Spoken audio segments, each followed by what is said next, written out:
Imagine the life cycle. An organism is born, an organism lives, and an organism dies. Now imagine tomorrow you don't wake up. You're dead. Have you thought about where you want your body to go upon death? We've all heard of the traditional methods of funeral practices, such as caskets, vaults, and cremation. But I have decided to have a natural burial. According to Harker, a natural burial can result in the creation of urban open space and the preservation of rural land. Everyone should have a death plan in place that includes a burial decision. Having a natural burial allows remains to fertilize and cultivate other living things to benefit the planet. I am going to persuade you to have a natural burial upon death. And to inform you on this decision, let's first discuss what a natural burial is and the costs. A natural burial, also known as a green, woodland, or conservation burial, is the process of taking one's remains, placing them in a vessel that is biodegradable, and planting them in the ground under trees and other wild flora. This is done on land meant for conservation of nature, which will be discussed later. Natural burials are all over the U.S. currently, but I'm going to focus on just one to discuss the costs, which will be the Honey Creek Woodlands Monastery of the Holy Spirit, located in Georgia. According to Honey Creek Woodlands, the price of the plot depends on the area of choice that you have decided to be planted in. The pine forest and meadow area costs $2,500. A mature woodlands would cost $3,500, a hilltop would cost $4,500, and the founders and up would be $10,000 and up. There is also a constant cost on any plot chosen of an opening and closing of the grave for $700.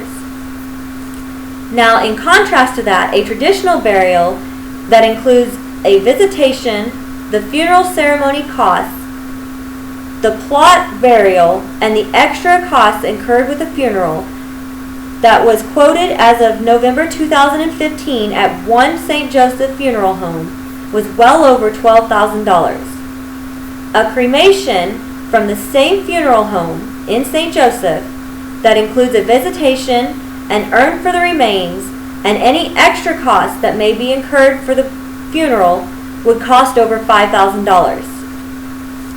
Besides the cost to a person or their family, let's not forget there is also an environmental impact that traditional burials cost the earth. The traditional method of burying the dead has a negative impact on the environment.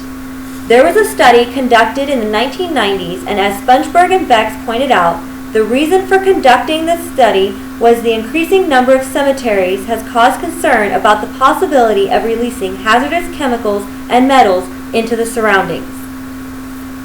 A possible cause that Spongeberg and Bex has designated for a reason for that is the data implies that the higher concentrations of these metals in the on-site samples may be originating from the burial process.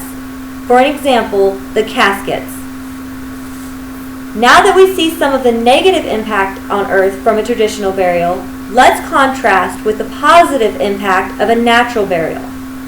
You should have a natural burial because it will benefit the environment for future generations. On the website memorialecosystems.com, in order to have a natural burial in a conservation area, you should choose an area where projects have a higher degree of intrinsic social and ecological value. According to Harker, at a larger scale, conservation burials have the potential of financing land preserves. Having a natural burial done allows the remains to cultivate wildflowers and trees at a conservation area that would in turn probably be torn down in order to build a cemetery. Honey Creek Woodlands is protecting a natural area that is part of an 8,000-acre conservation effort known as the Arabia Mountain Heritage Area along the South River in Georgia. As I wrap up my speech, I hope that I have given you some insight on the natural burials and why you should make the choice to have one and impact the environment and earth in a more positive way. As you begin to think of the options you have upon death, think of natural burial as a more earth-friendly alternative, and that traditional burials are just harming the earth. Our population is forever growing. We should plant trees rather than tear them down to build a cemetery. We are going to die eventually. Instead, think of a natural burial as you could live on by giving life to a tree.